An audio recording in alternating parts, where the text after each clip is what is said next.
Hey, welcome to Digging Into the Bible. My name is Jim Barnard. This is a production of Tiller Coaching. All right, well, it's day 33. Thank you for joining me. We are wrapping up Matthew 12 today, and honestly, I just want to have one podcast that's less than 5 minutes. I believe I can do it just once. So let's give it a shot. Let's go ahead and dig in to Matthew chapter 12, starting at verse 43. When the unclean spirit has gone out of a person, it passes through waterless places seeking rest, but it finds none. Then it says, I will return to my house from which I came. And when it comes, it finds the house empty, swept, and put in order. Then it goes and brings with it 7 other spirits more evil than itself, and they enter and dwell there. And the last state of that person is worse than the first. So also will it be with this evil generation. While he was still speaking to the people, behold, his mother and his brothers stood outside, asking to speak to him. But he replied to the man who told him, Who is my mother, and who are my brothers? And stretching out his hand towards his disciples, he said, Here are my mother and my brothers. For whoever does the will of my Father in heaven is my brother and sister and mother.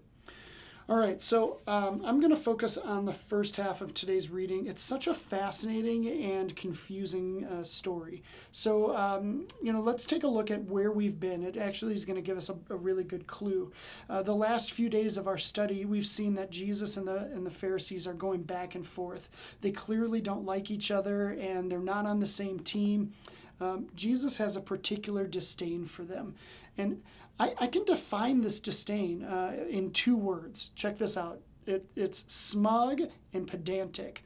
Ooh, someone's been working on their vocabulary. Those words are perfect. If you don't know what those words are, go and look them up after this video. They are perfect descriptive words of the Pharisees.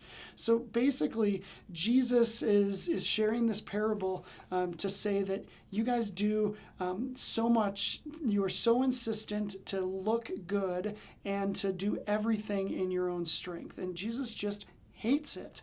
All right, so I'm going to hold that off for a moment. Have you ever heard of the minimalistic movement? It's this movement of people living as simply as possible, basically living with as few possessions as possible. It's actually kind of cool.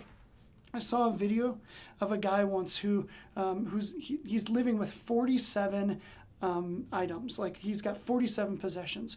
One of those items is his backpack.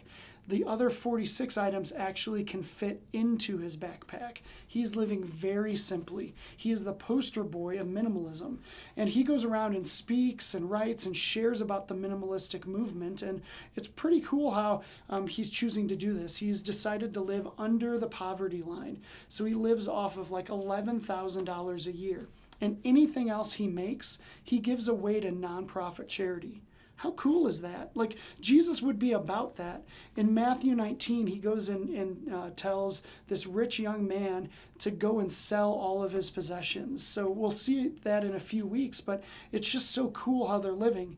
But the problem with the minimalistic movement is it does not actually change your character. And that's a big key. So back to Matthew here. Jesus is basically saying to the Pharisees, good job on living life right, living so fresh and so clean. But you're living empty. You're not living life full. John 10:10 spells this out really well. It says, the thief comes only to steal and kill and destroy. I came that they may have life and have it abundantly. The NIV translates it as have it to the full. I think Jesus wants us to live a full life. Notice that in this parable that Jesus is saying that these demons come into this home that is so clean and swept and empty, and they overtake it. The enemy does that. If the Holy Spirit is living in your home, the home of your heart, there is no way that the enemy can come in and overtake it. But you Pharisees are living like spiritual minimalists when you should be spiritual maximalists. So my question for you is, are you living like a maximalist? I know I invented that, but what a cool thought. I love that so much. So I hope that you are. It's so important. With that, I can't wait for tomorrow. We are looking at my most favorite part of Matthew 13. I will see you then.